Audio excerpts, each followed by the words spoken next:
तुमचा विश्वास बसणार नाही, इथे पहा आज इतक्या साऱ्या भाज्या मला टेरेसवरून मिळालेल्या आहेत. कोबी, फ्लावर, टोमॅटो, वांगी, पालक, ही आहे तांदूळाची भाजी आणि देठ देखील मिळालेले आहेत. ही बॅकयार्डमधली कारली देखील अगदी फ्रेश असते मला आज. त्यासाठी नक्की तुम्ही व्हिडिओ शेवटपर्यंत पहा. नमस्कार मंडळी, माझ्या टेरेस गार्डनमध्ये तुम्हा सर्वांचं स्वागत आहे. आज बघूयात काय काय ताज्या भाज्या मिळत आहेत आपल्याला ते. इथं पहा, हा आहे फ्लावर आणि आज मी हा हार्वेस्ट करणार आहे.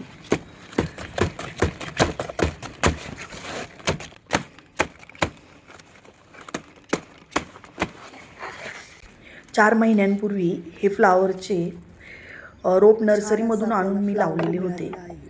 इथं पाहू शकता अतिशय बिनरोगी असा फ्लावरचा गड्डा आपल्याला मिळालेला आहे. याला कसलेही औषधं नाही. पाहायला गेलं तर फ्लावरवरती बऱ्याच प्रकारची कीड होते, आळ्या होतात, पण चांगली काळजी घेतली की अतिशय छान असं आपल्याला उत्पादनही मिळून जातं. साधारण दिवाळीमध्ये हे फ्लावर लावलेलं होतं. दिवाळीमधले जे वातावरण असतं ते फ्लावर आणि कोबीसाठी अतिशय चांगलं असतं. पाहू शकता हा कोबी देखील हार्वेस्ट करायला आलेला आहे. तो पण आपण आज काढून घेणार आहोत. मागच्या वेळी मला एक कोबी मिळालेला होता. अशाच प्रत्येक आठवड्याला ताज्या ताज्या भाज्या टेरेस गार्डनमधून आम्हाला फ्रेश अशा मिळत असतात. गार्डनिंगमध्ये मेहनत आहे, कष्टही आहेत, पण असा जेव्हा ताजा भाजीपाला टेरेसवरून आपल्याला मिळतो तेव्हा तोच मात्र आनंद काही वेगळाच असतो. यानंतर मी तोडणार आहे टोमॅटो. इथं पाहू शकता खूप सारे टोमॅटो हे आपले पिकलेले आहेत. ते मी आता तोडून घेणार आहे.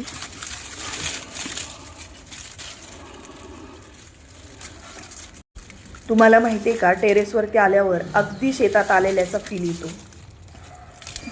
एवढा असा ताजा हिरवागार भाजीपाला बाजारात गेलात तर मिळतो का हो? त्यासाठी आपल्याला टेरेस शेतीच करायला हवी, नाही का? आजही भरपूर सारी वांग्याला वांगी आली होती आणि तेही मी आता तोडून घेणार आहे. तुम्हाला माहिती आहे का, वांगी लावलेल्याचा फायदा म्हणजे काय? एकदा झाड लावलं की त्याच्यापासून आपल्याला दर आठवड्याला वांगी सापडतच असतात.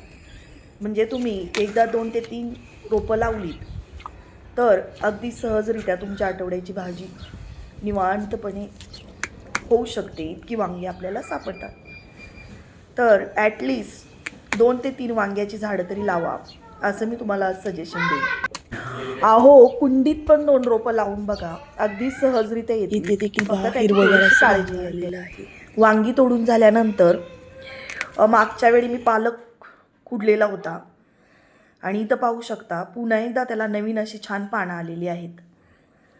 या भाजीचं वैशिष्ट्य म्हणजे याला जेवढं तुम्ही कटिंग करत राहाल तेवढी त्याला पुन्हा पानं येतात. त्याच्यासाठी याचंही कटिंग हे महत्त्वाचं आहे. इथं मी हाताने पानं खुडून घेते.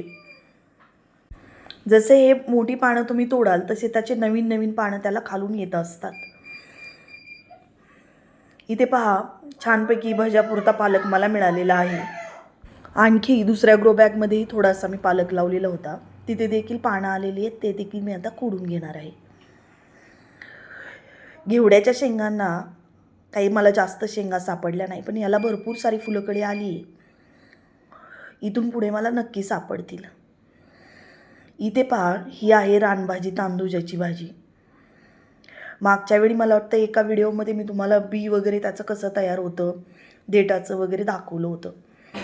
तेच बी खतामध्ये टाकलं की अशी कुठेही बकेटमध्ये ग्रो बॅगमध्ये भाजी अगदी मला सहज मिळून जाते. तशाच प्रकारे आजही मिळालेली आहे. इथे मी हा देठ मागच्या वेळी कट केलेला होता आणि त्यालाच फुटून पुन्हा एकदा देठ आले होते आणि अतिशय छान असा देठही मला इथं सापडलेले आहेत. बकेटमध्ये इतर काही झाडं लावलेली आहेत आम्ही, त्याच्यामध्येच हे असं उगवून येत असतं आणि भाजीला साईड बाय साईड हे रानभाज्या मला मिळत असतात. ह्या रानभाज्या शक्यतो शेतामध्ये पावसाळ्यात मिळतात, पण टेरेसवरती मात्र मला 12 महिनेही अवेलेबल होतात. इथं पाहे गुलाबाचं झाड आहे, त्याच्यात देखील तांदूळची भाजी आलेली आहे. इथेही गुलाबाचं मागच्या वेळी कटिंग केलं आहे, तिथेही मला देठ मिळालेलं आहे. अशा प्रकारे भरपूर साऱ्या भाज्या आज मला मिळालेल्या आहेत. नवनवीन भाज्या लावण्याचा टेरेसवरती माझा नेहमीच प्रयत्न असतो आणि जसा वेळ मिळेल तसं ते मी करत असते. इथं पाहिलं असेल बकेटमध्ये देखील आम्ही झाडं लावलेली आहेत. जर तुम्हाला असंच टेरेस गार्डनिंग करायचं असेल तर तुम्ही देखील अगदी कमी खर्चामध्ये अशाच बकेट असतील, कुंड्या असतील, जे काही अवेलेबल होईल त्याच्यामध्ये देखील झाडं लावू शकता. अतिशय चांगल्या पद्धतीने येतात. तर माझा एकंदरीत सगळा भाजीपाला तोडून झालेला होता आणि भरपूर सारा भाजीपाला टोपलीच्या वरती जाईपर्यंत मला मिळालेला आहे. तर असेच टेरेसवरचे नवनवीन व्हिडिओ पाहण्यासाठी माझ्या चॅनलला नक्की सबस्क्राईब करा, कमेंट करा, लाईक करा. धन्यवाद.